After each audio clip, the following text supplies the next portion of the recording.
A CPI cancelou hoje o depoimento do blogueiro Alan Diego dos Santos, condenado por tentativa de atentado à bomba lá no aeroporto de Brasília. A decisão foi do presidente do colegiado, deputado federal Arthur Maia, diante da previsão de baixo quórum no encontro. Aí ele cancelou.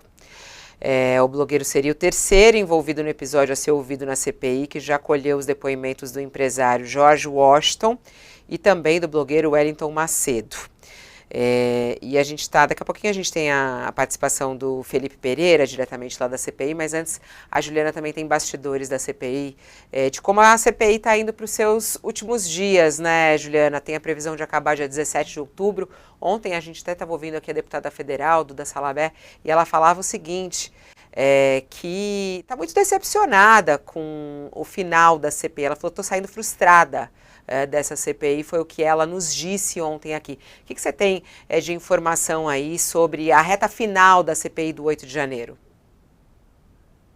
Olha, Fabiola, eu entendo a deputada falar isso, porque também é corrente isso, acho que entre os parlamentares que estavam dedicados nessa investigação, né? A oposição deu força e gás para essa CPI acontecer quando veio à tona as imagens do ex-ministro do GSI, né, o G. Dias, para tentar dividir com o governo o desgaste do 8 de janeiro. Só que aí as investigações da Polícia Federal avançaram, e cada momento que a PF avança mais em direção ao ex-presidente Jair Bolsonaro, aos militares e a todo o círculo ali, né, mais próximo do Bolsonaro.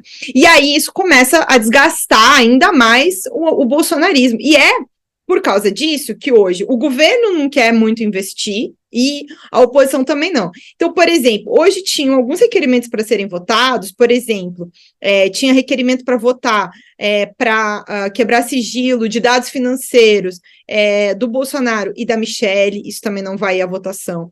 O depoimento do Braga Neto, que é esperado para a semana que vem, ele ainda não foi marcado data, deve ser na semana que vem, mas ainda não foi marcada a data.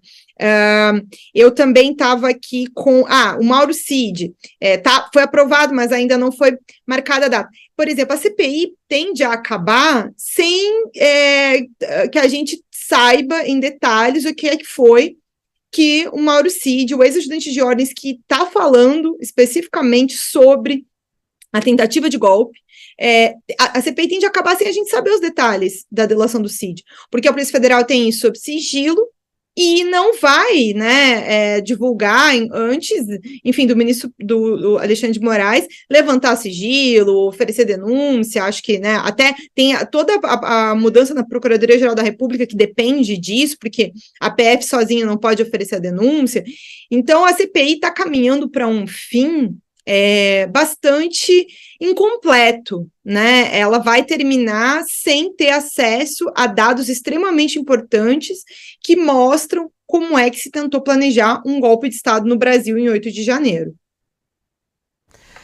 A gente está em contato, já passo para você, Sakamoto, mas antes deixa eu só falar rapidinho com o Felipe Pereira para saber como é que foi essa decisão aí do presidente da CPI, que falou, não tem gente suficiente, vamos cancelar. Foi por aí mesmo, Felipe? Boa tarde para você.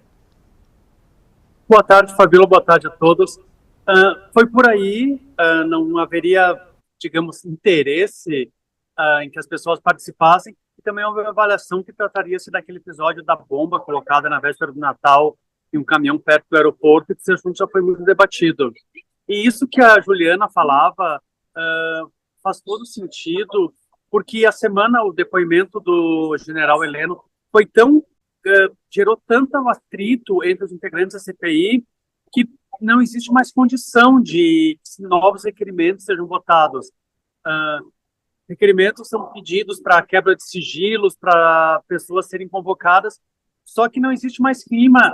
Deputados, parlamentares governistas e parlamentares da oposição tiveram vários combates, vários confrontos, e ao final ainda na metade, na hora que teve a pausa, eu falei com o presidente Arthur Maia como é que ele ia fazer. Ele falou, não vai mais fazer, não tem mais condição de que se chegue a um acordo, porque ele queria para o acordo. Ele disse, eu dou o Garnier, que o governo quer, o almirante Garnier, o almirante teria concordado com o golpe, se o para os governistas ouvirem se eles aceitarem que a oposição ouça o chefe da Força Nacional.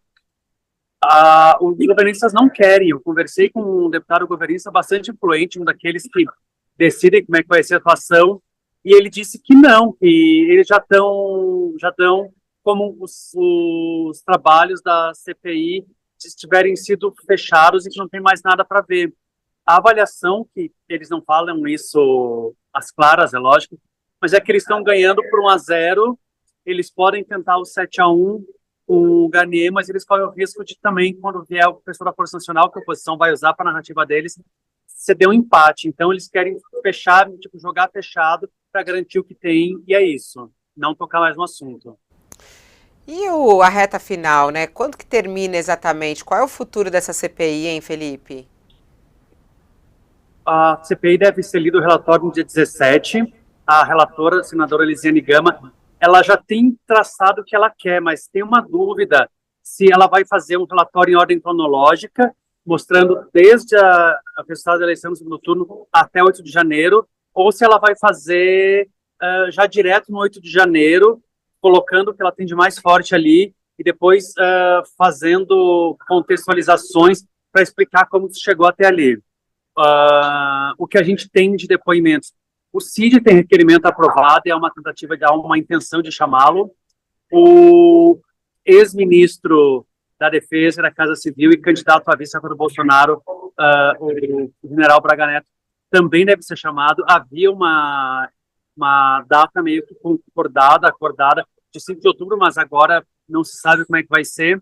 E daí tem mais algumas datas que ainda não se sabe como vai ser.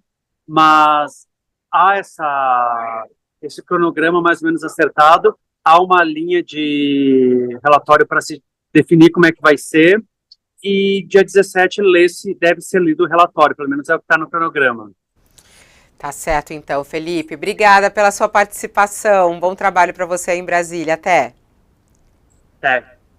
Volto com você, Sakamoto. Também queria te ouvir.